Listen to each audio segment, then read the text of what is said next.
चलो बेटा last class से आगे बढ़ते हैं। और लास्ट क्लास में क्या पढ़ा था एक बार वो देखिए फटाफट से।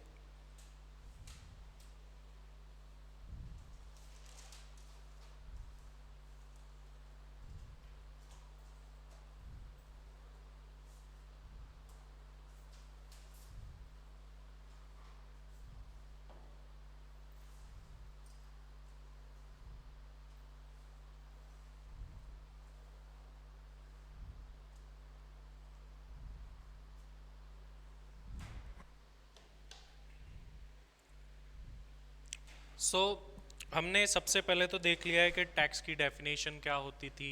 फिर हमने दो आर्टिकल देखे। एक देखा आर्टिकल 265, एक देखा आर्टिकल 246।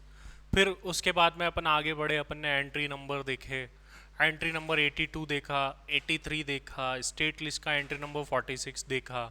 उसके बाद में आर्टिकल 246A1 देखा जिसमें इंट्रा स्टेट पर जीएसटी की पावर थी। 246A2 देखा, इंटर स्टेट पर जीएसटी की पावर थी। इसके बाद में अपन ने डायरेक्ट इनडायरेक्ट टैक्सेस के डिफरेंसेस देखे। और वो सारे डिफरेंसेस देखने के बाद में अपन ने एडमिनिस्ट्रेशन देखा। फिर सोर्सेज देखे कि हमारे सोर्सेज क्या क्या होंगे जब अपन इसको पढ़ेंगे। अब इससे आगे बढ़ रहे हैं बेटा। और इन सोर्सेज में जो सबसे इंपॉर्टेंट सोर्स है that is income tax act, वो अपन अब स्टार्ट करने वाले हैं।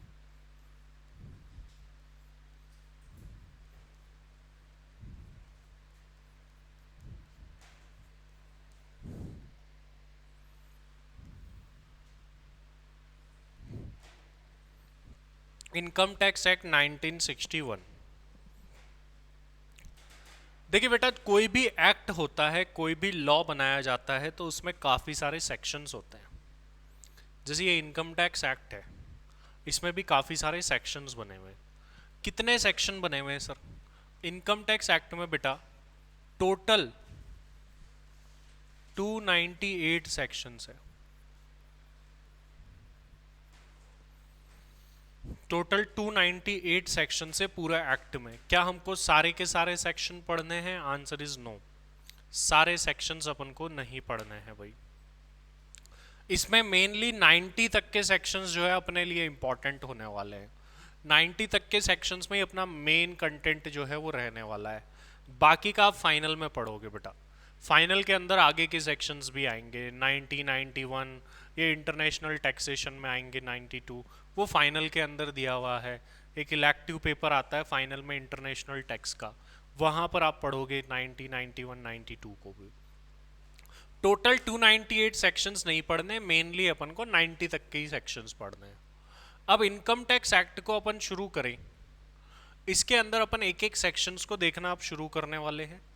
किसी भी एक्ट का सबसे पहला सेक्शन जो होता है वो उसका नाम बताता है कि नाम क्या होगा, कहाँ कहाँ एप्लीकेबल होगा और कब से एप्लीकेबल होगा। तो वही बात अपन को यहाँ देखने को मिलेगी। तो इसके पहले सेक्शन से अपन शुरुआत कर रहे हैं बेटा कि इनकम टैक्स का सेक्शन 1 क्या है। इनकम टैक्स का सेक्शन 1 जो है बेटा वो है short title and commencement.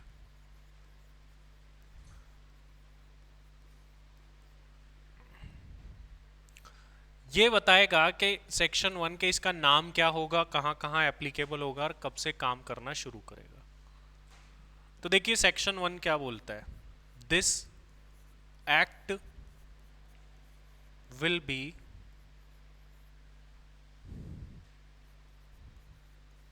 known as Income Tax Act 1961.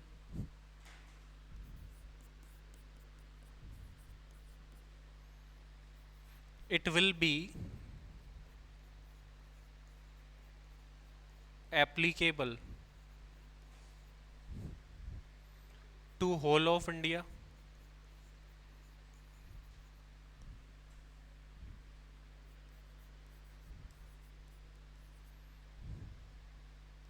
including the state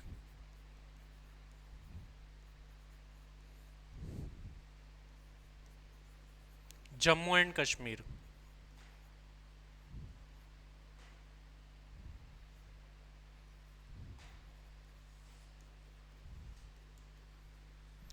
from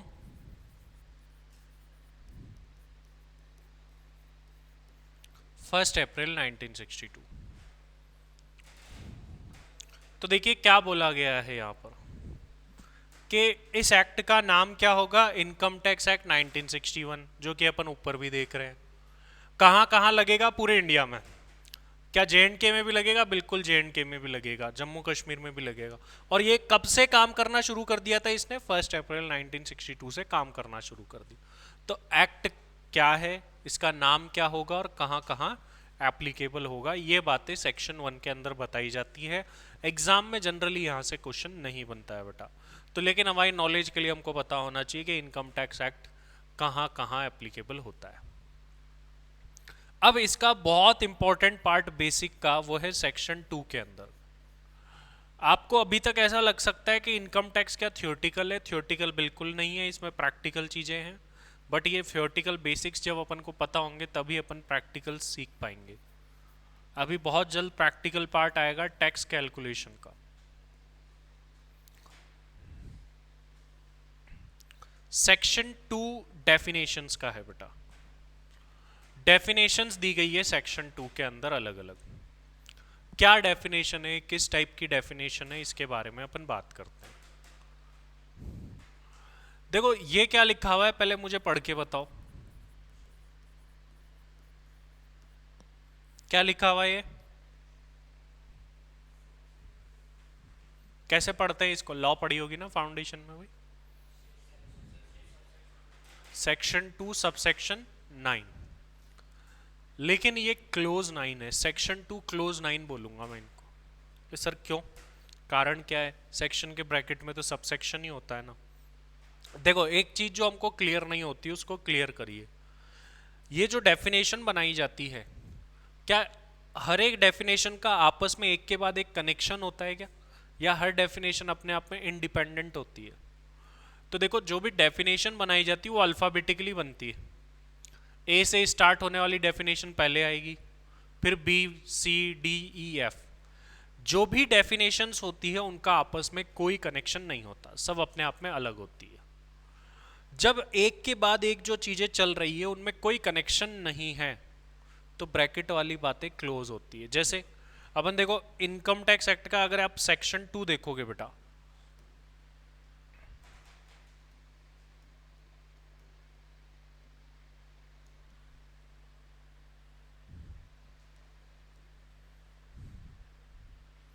अगर अपन इनकम टैक्स एक्ट देखें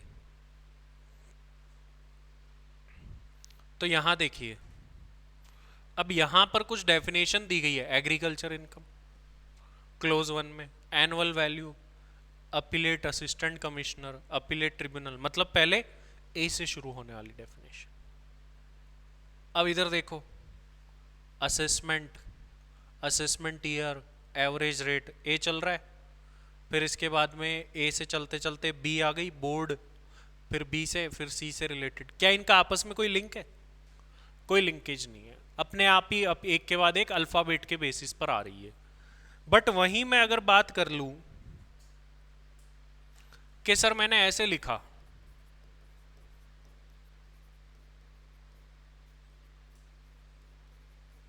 ये 45 सबसेक्शन 1 है, ये 45 सबसेक्शन 2 है, ऐसा क्यों सर?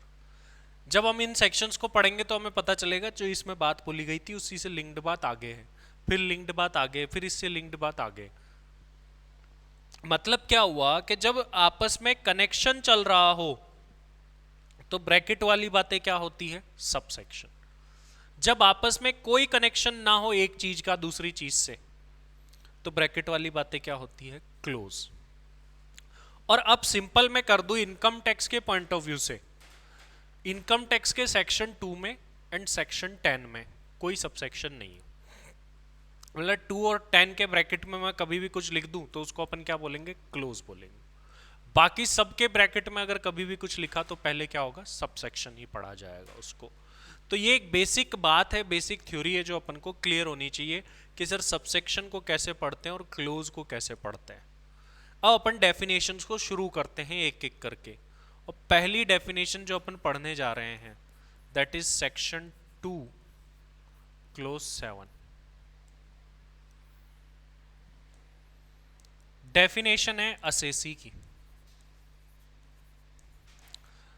देखो यहां पर अभी अभी अपन ने डेफिनेशन खोली तो देख रहे हो ये क्लोज 7 आया यहाँ।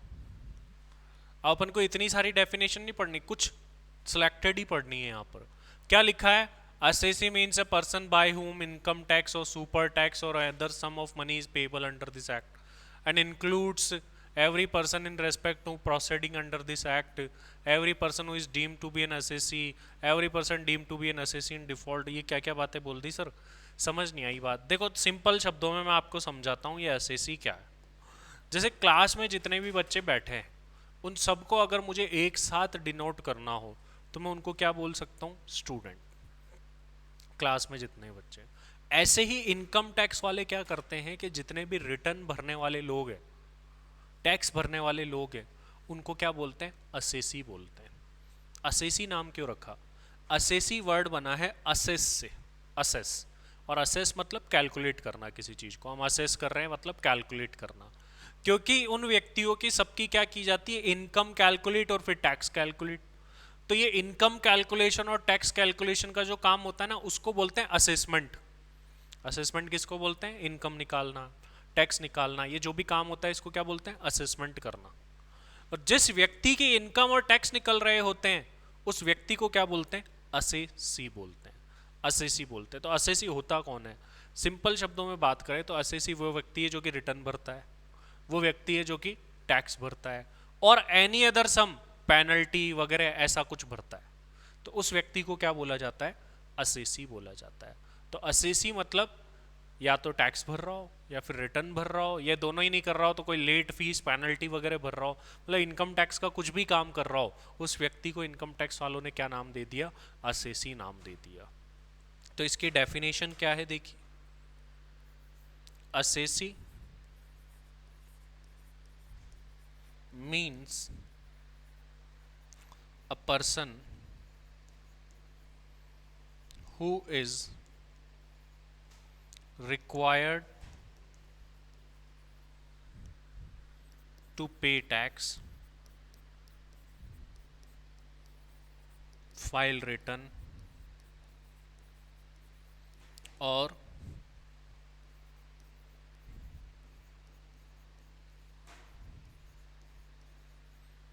any other sum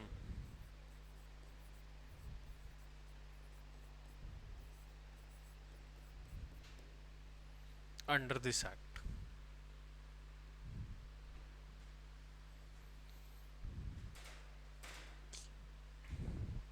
any other sum के आप ब्रैकेट में लिख सकते हो इंटरेस्ट और पेनल्टी।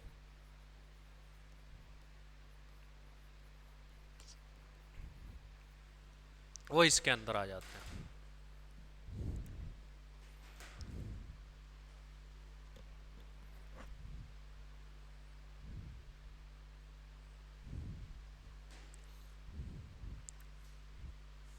तो ये हो गया बेटा असेसी की डेफिनेशन। सेक्शन 2 क्लोज 7 असेसी कौन होता है? करदाता बोलते हैं जनरली टैक्स पेयर को हिंदी में, तो वही समझ लो आप सिंपल शब्दों। अब एक बहुत ही इंपॉर्टेंट बेसिक्स मैं आपको बताने वाला हूं जिसपे पूरा इनकम टैक्स टिका है। सेक्शन 2 क्लोज 9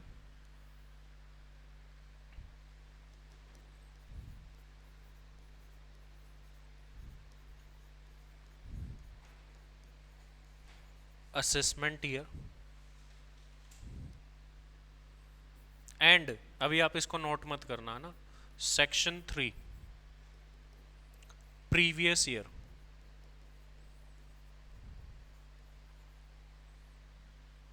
देखो ध्यान से समझना, आपको अभी नोट नहीं करना है, नोट अलग तरीके से करेंगे इसको अपन। इनकम टैक्स एक कंसेप्ट पर चलता है बेटा। कंसेप्ट क्या है ध्यान से समझिए। क्या सर हम इनकम कमा करके हाथों हाथ टैक्स दे देते हैं? अपन ने पैसा कमाया और क्या टैक्स दे दिया क्या हाथों हाथ? पहले अपन इनकम कमाते हैं, फिर उसको कैलकुलेट करते हैं कितना कमाया, फिर उसके ऊपर टैक्स निकालते हैं और फिर भरते हैं। तो सर इनकम कमाने और टैक्स भरने में कितना डिफरेंस होता होगा? क्या हाथों हाथ देना होता है, बाद में देना होता है, कैसे देना होता है? देखो बेटा होता क्या है कि आपने इनकम कमाई, ये एक पार्ट है, इनकम जिस साल में कमाई है उसके अगले साल में इनकम को असेस करके टैक्स पे करना पड़ता है। मतलब समझो एक साल तो क्या करेंगे अपन, आराम से इनकम कमाएंगे भाई, कोई दिक्कत नहीं, कोई झंझट नहीं। फिर जब अगला साल आएगा तो हम बैठेंगे आराम से, बोलेंगे अच्छा पिछले साल में कितना कमाया टोटल करो, उस पर टैक्स निकालो। तो अगले साल क्या करेंगे, इनकम को असेस करके कैलकुलेट करके उस पर जो टैक्स बनता है वो भर देंगे। जिस साल में अपन इनकम कमाते हैं, जैसे ये एक साल है मान लो, इस साल में अपन ने क्या करी, इनकम अर्न करी, इनकम कमाई, और नेक्स्ट ईयर में क्या होगा, इनकम को असेस किया जाएगा, देन असेस करके जो भी टैक्स आता है वो टैक्स पे किया जाएगा। जिस साल में इनकम अर्न करी जाती है उसको बोलते हैं प्रीवियस ईयर, और जिस साल में इनकम को असेस करके टैक्स पे किया जाता है उसको बोलते हैं बेटा assessment year. Previous year, assessment year. तो अभी हम सिंपल शब्दों में ये बोल सकते हैं कि प्रीवियस ईयर वो ईयर होता है जिसमें इनकम कमाई जाती है, और असेसमेंट ईयर क्या होता है, जिनमें इनकम असेस करके टैक्स पे किया जाता है। एक और डेफिनेशन बन सकती है, बताओ प्रीवियस ईयर पहले आएगा या असेसमेंट ईयर आएगा पहले? प्रीवियस ही आएगा ना पहले तो हमेशा। तो प्रीवियस ईयर को कैसे डिफाइन किया गया, previous year is just preceding year of assessment year, बोल सकते हैं ऐसा कि असेसमेंट ईयर का पिछला साल प्रीवियस ईयर होता है। और असेसमेंट को कैसे डिफाइन किया गया है, assessment year is just subsequent year of previous year.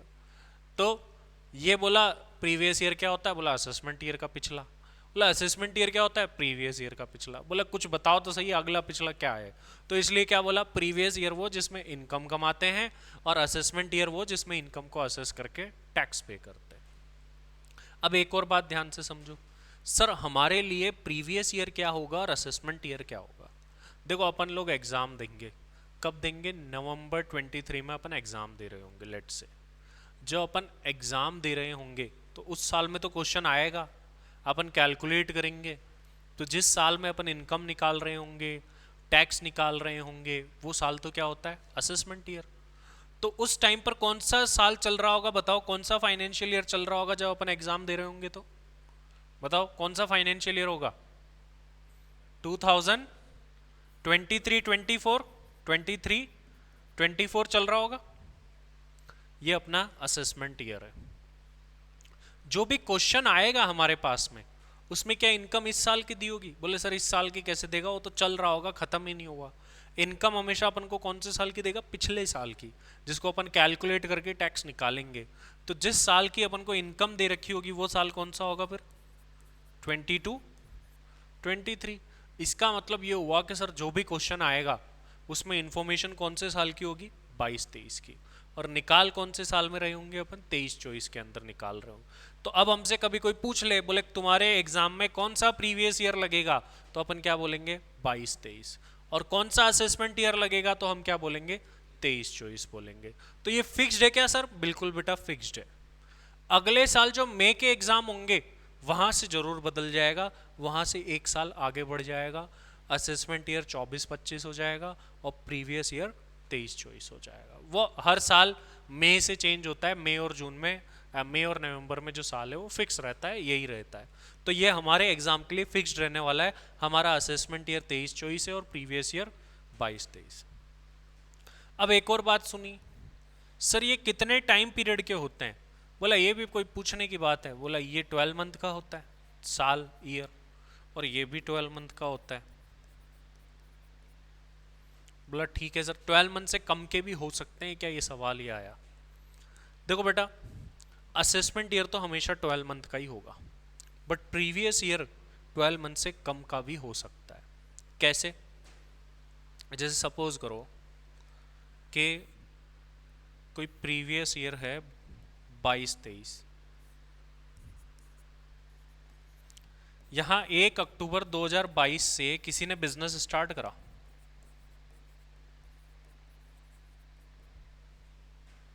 तो क्या इस टाइम से लेकर के इस टाइम तक, अप्रैल से लेकर के सितंबर एंड तक, वो बिजनेस एग्जिस्टेंस में भी था क्या, वो था ही नहीं। जब कोई बिजनेस ही नहीं था तो उसने इनकम कमाई होगी क्या? नहीं कमाई होगी। तो क्या इस टाइम पीरियड के लिए कोई टैक्स देना होगा क्या? देना ही नहीं होगा जब इनकम ही नहीं कमाई। तो इस व्यक्ति के लिए तो सर इनकम कमाना ही यहां से शुरू हुआ, बिजनेस ही यहां से शुरू हुआ, तो इसका प्रीवियस ईयर भी यहीं से शुरू होगा, हालांकि खत्म होने का टाइम सबका सेम होता है। मतलब क्या हुआ कि यदि किसी व्यक्ति ने बिजनेस जो है वो साल के बीच में शुरू किया था नया फ्रेश, तो फिर उसका प्रीवियस ईयर भी वहीं से शुरू माना जाएगा जहां से उसने बिजनेस शुरू किया था, क्योंकि उससे पहले तो उसका था ही नहीं बिजनेस, तो इनकम कमाई नहीं होगी। तो हम क्या बोल सकते हैं कि जनरली प्रीवियस ईयर 12 मंथ का होता है, but it may be less than 12 month if business is started in mid of the year. साल के बीच में अगर बिजनेस चालू हुआ है तो ये 12 मंथ से कम का भी हो सकता है। तो देखो ओवरऑल बातें क्या हो गई, जिस साल में इनकम अर्न करते हो प्रीवियस ईयर, जिस साल में इनकम को असेस करके टैक्स भरते हैं वो असेसमेंट ईयर होता है। हमारे लिए प्रीवियस ईयर 22-23 है, असेसमेंट ईयर 23-24 रहेगा। प्रीवियस ईयर जनरली 12 मंथ का होता है, but it may be less than 12 month. Assessment year क्या होता है? ऑलवेज 12 मंथ्स का ही होगा। क्यों? क्योंकि असेसमेंट ईयर आएगा ही कब? ऑलवेज प्रीवियस के बाद ही आएगा, तो इसीलिए ऑलवेज क्या होता है? 12 मंथ्स का ही। चलिए अब इन दोनों बातों को अपन ने पढ़ लिया, अब इसके बारे में अपन लिखते हैं।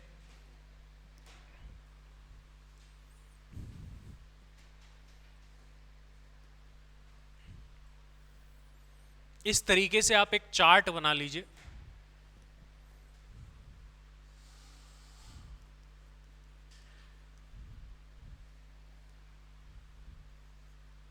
सेक्शन 3 प्रीवियस ईयर,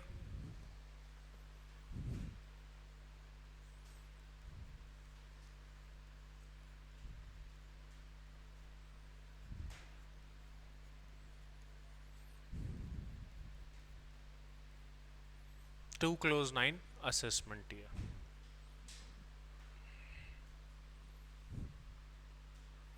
पहला point, previous year is just preceding year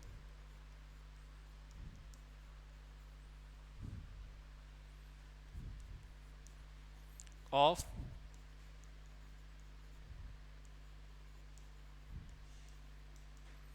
assessment year. Previous year assessment year का जस्ट पिछला साल होता है।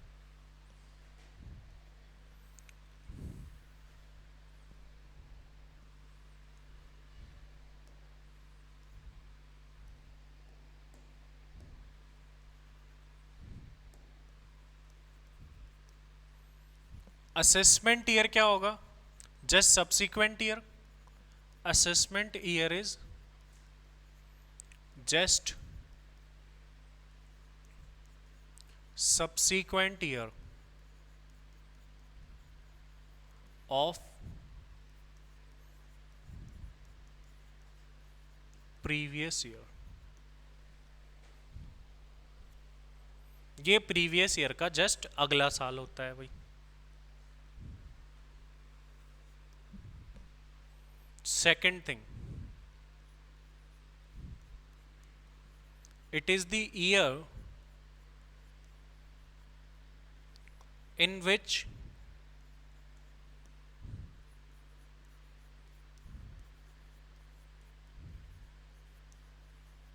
income is earned।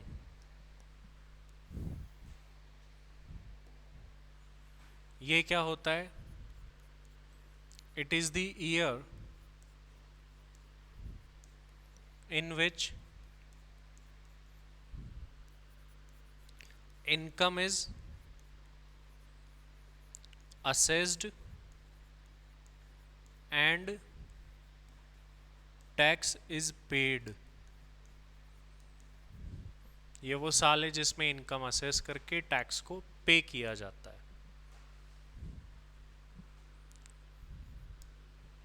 Third point, our previous year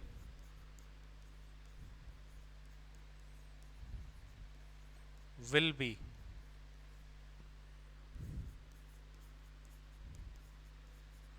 2022-23 इधर देखे तो our assessment year will be 2023-24.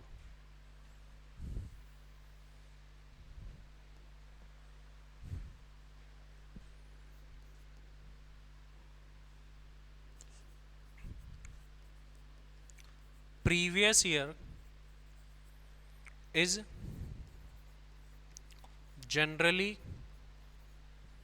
of 12 months.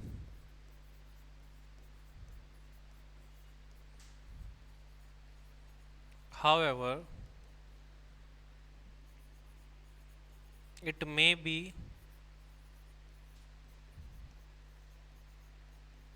less than 12 months if business is started in mid of the year.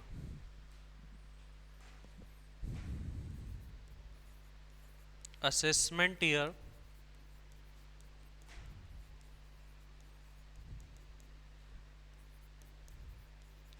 will always be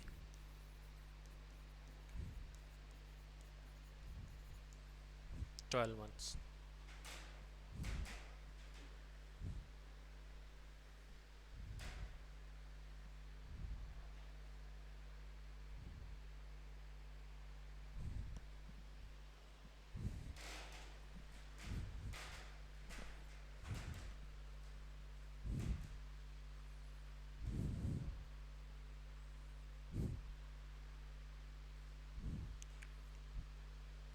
इसको note कर लीजिए, कोई भी confusion हो, doubt हो तो मुझे बताइए।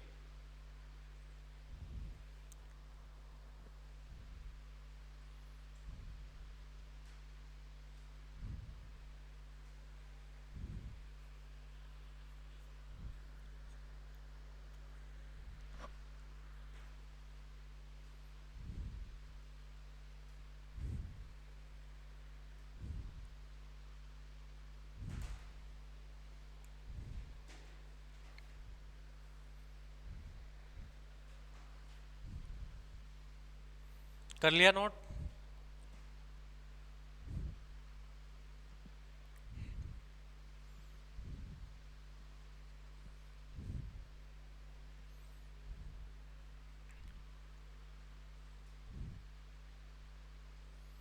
चलिए बेटा आगे बढ़ते हैं। अब कुछ अपन आगे बढ़े उससे पहले कुछ इंपॉर्टेंट जनरल नोट्स देख लेते हैं, फिर अपन सेक्शन 3 के कुछ एक्सेप्शन भी पढ़ेंगे।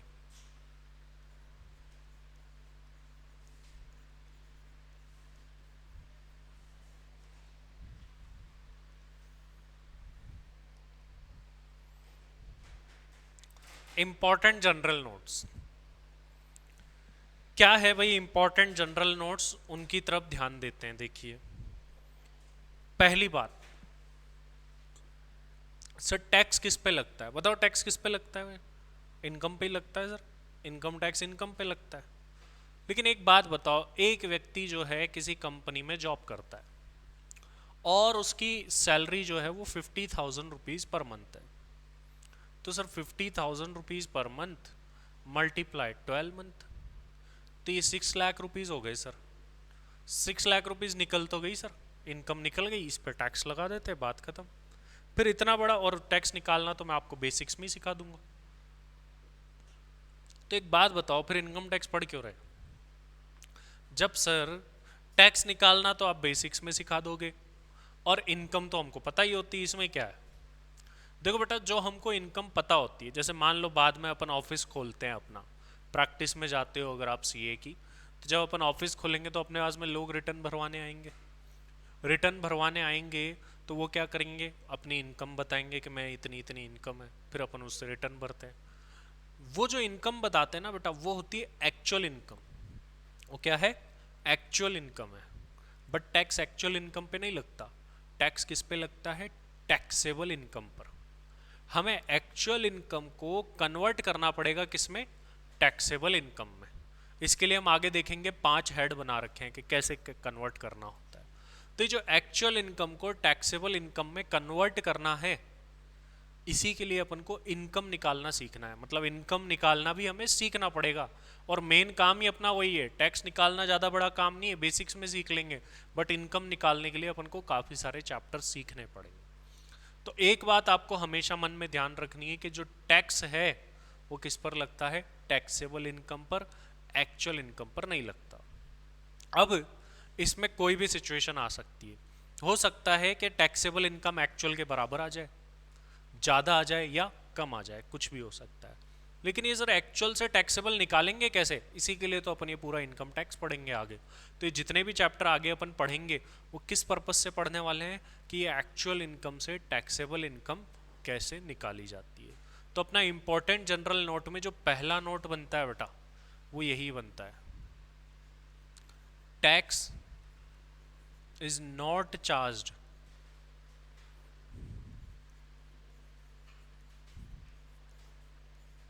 on actual income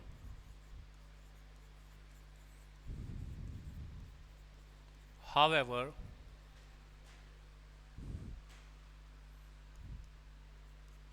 it is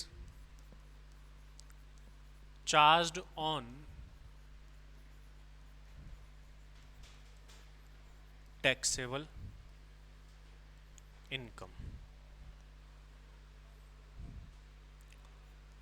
Following situations may arise.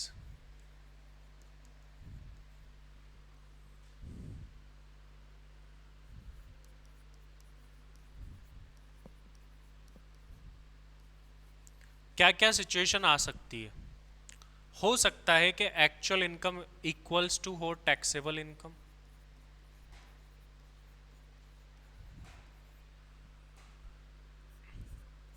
हो सकता है एक्चुअल इनकम ज़्यादा आ जाए टैक्सेबल इनकम से,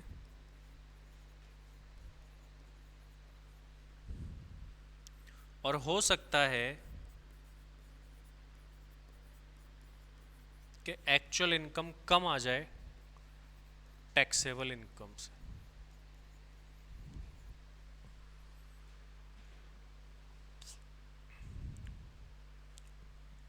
अब एक प्रॉब्लम आई, सवाल आया, now question arises,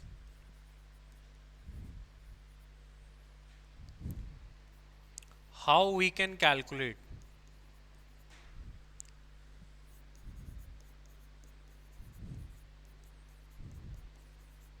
taxable income from actual income।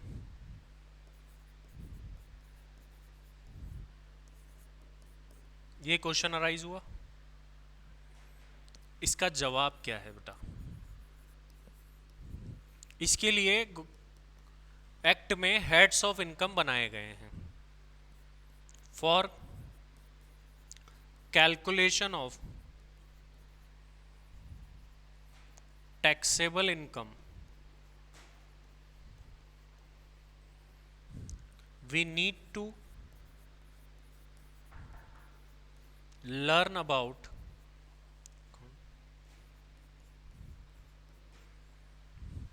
heads of income। खोल दो गेट।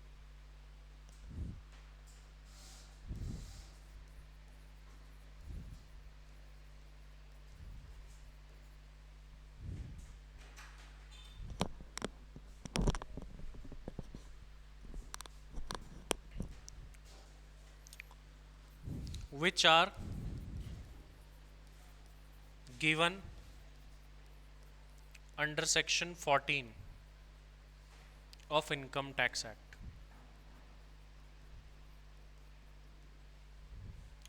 तो सर ये एक्चुअल इनकम पर तो टैक्स लगता नहीं है, तो हमको टैक्सेबल इनकम निकालनी पड़ेगी। और ये एक्चुअल से टैक्सेबल कैसे निकाले, इसका सॉल्यूशन कहाँ मिलेगा? हेड्स ऑफ इनकम में। और हेड्स ऑफ इनकम कहाँ दिए गए बेटा, ध्यान रखो, सेक्शन 14 में दिए गए।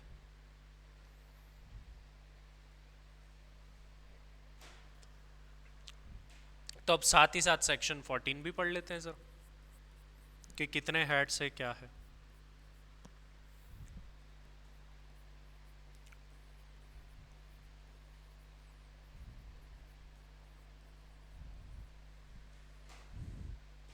तो टोटल मिला के बेटा 5 हेड है। ये पहले जब मैंने आपको फर्स्ट क्लास में सिलेबस बताया था तब भी इनका नाम आया था, और मैंने कहा था सिलेबस भी सिलेबस के अंदर ही है।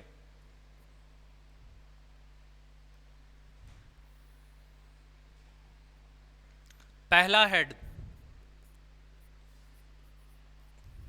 Income from salary. तो ये जो हेड है बेटा ये बताता है सैलरीड क्लास लोगों की टैक्सेबल इनकम कैसे निकालनी है। इनकम टैक्स का सेक्शन 15 से लेकर के 17 इसके साथ में डील करता है। दूसरा हेड जो अपन पढ़ेंगे बेटा वो होगा income from house property.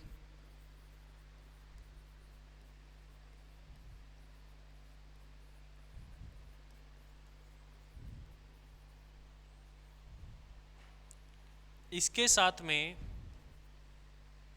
Income tax का सेक्शन 22 से लेकर के 27 डील करेगा। थर्ड,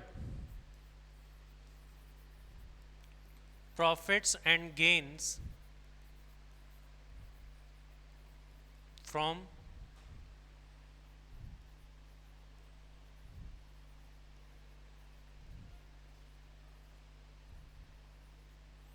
बिजनेस एंड प्रोफेशन, जिसको हम शॉर्ट में पीजीवीपी बोलेंगे, सबसे इंपॉर्टेंट चैप्टर। ये तो बताएगा हाउस प्रॉपर्टी रेंटल इनकम, जो रेंट की इनकम होती है उनको कैसे कैलकुलेट करना है। और ये जो पीजीवीपी बिजनेस एंड प्रोफेशन है ये बताएगा बिजनेसमैन लोग जो बिजनेस करते हैं, शोरूम है, शॉप्स है, प्रोफेशनल सीए, एडवोकेट्स, इनकी इनकम कैसे निकलती है। सेक्शन 28 से लेकर के 44D।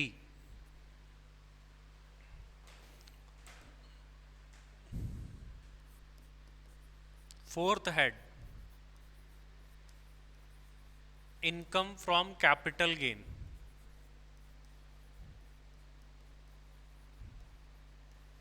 ये बताएगा कैपिटल नेचर के रिसिप्ट्स को कैसे टैक्स किया जाता है।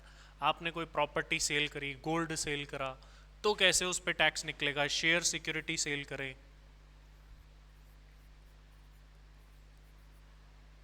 इसके साथ में डील करता है सेक्शन 45 से लेकर के 55H। And last section, last head जिसका कोई नहीं होता उसका अदर सोर्स होता है। हम बोलेंगे हारे का सहारा अदर सोर्स हमारा। तो जो इनकम कहीं नहीं आएगी वो इनकम अपनी अदर सोर्स में आ जाएगी।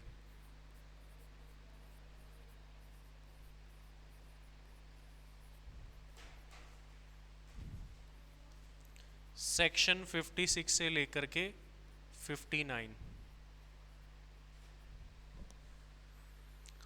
तो ये 5 हेड होते हैं बेटा जिसको अपन हेड्स ऑफ इनकम बोला करते हैं।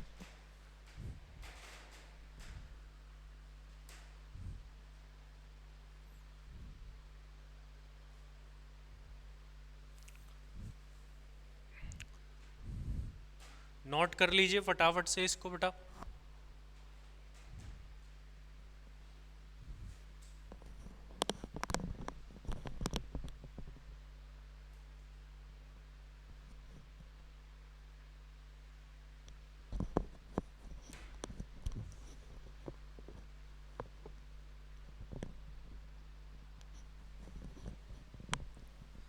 अब देखिए बेटा जो ये हेड्स है, हेड्स ऑफ इनकम, इसमें क्या है, जो ये पहला हेड है ये सैलरीड क्लास लोगों की इनकम, जैसे जो भी लोग जॉब करते हैं उनकी इनकम कैसे निकलती है वो इस चैप्टर में पढ़ेंगे अपन।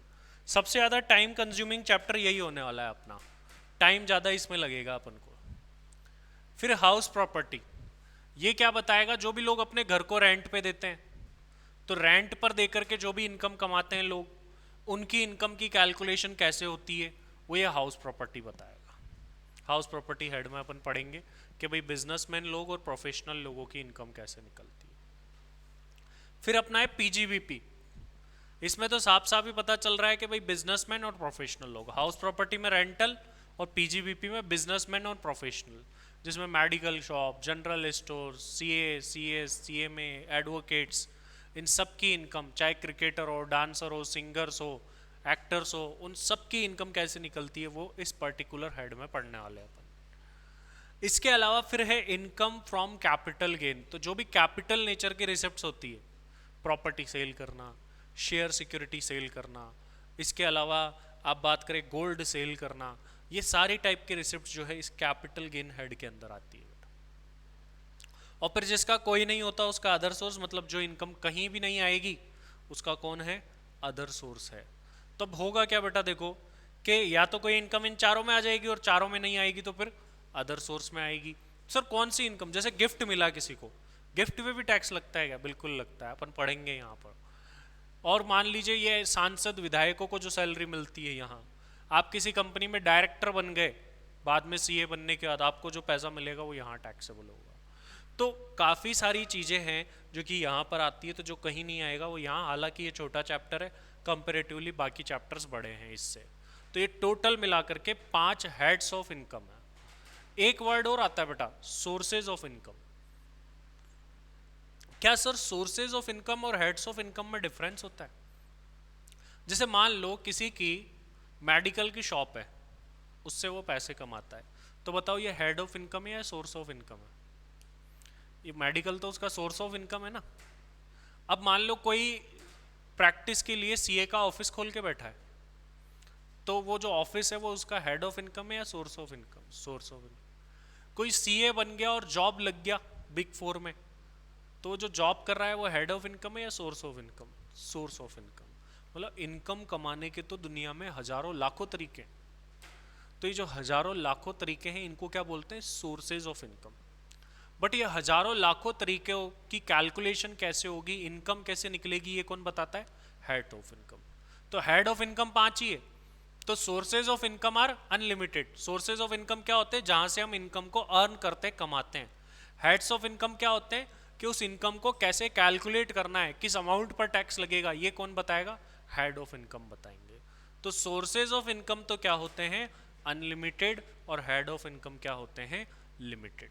ये अपन को ध्यान में रखना है कि सोर्सेज ऑफ इनकम और हेड्स ऑफ इनकम में डिफरेंस होता है, दोनों अलग अलग चीजें होती है, एक नहीं होती है। बताइए बेटा ये बात क्लियर है आप सभी लोगों को? चलिए इससे आगे तो नेक्स्ट क्लास में बढ़ेंगे, अभी ज़्यादा टाइम नहीं है, अगला पॉइंट बड़ा है, तो आज अपन इतना ही रखते हैं। आज की सारी बातें सभी को क्लियर है? देखो क्या क्या टॉपिक पढ़े अपन ने आज। अपन ने इनकम टैक्स एक्ट 1961 स्टार्ट करा, उसमें सबसे पहले सेक्शन 1 पढ़ा, जिसमें क्या क्या क्या नाम होगा, कहाँ कहाँ एप्लीकेबल होगा, यही सारी बातें बताई गई थी। उसके बाद में अपन ने क्या पढ़ा बेटा, उसके बाद में सेक्शन 2 पढ़ा जो कि डेफिनेशन का था, उसमें 2 क्लोज 7 पढ़ा अपन ने, असेसी की डेफिनेशन का। 2 क्लोज 9 पढ़ा किसका, असेसमेंट ईयर का। एंड सेक्शन 3 पढ़ा प्रीवियस ईयर का।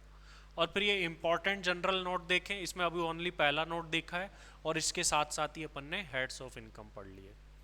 जैसे ही ये चैप्टर खत्म होगा तो आपका टेस्ट होगा, तो साथ साथ में पढ़ते रहना बेटा इसको, चैप्टर को। चलिए आज के लिए इतना ही, मिलते हैं नेक्स्ट क्लास में। Thank you very much.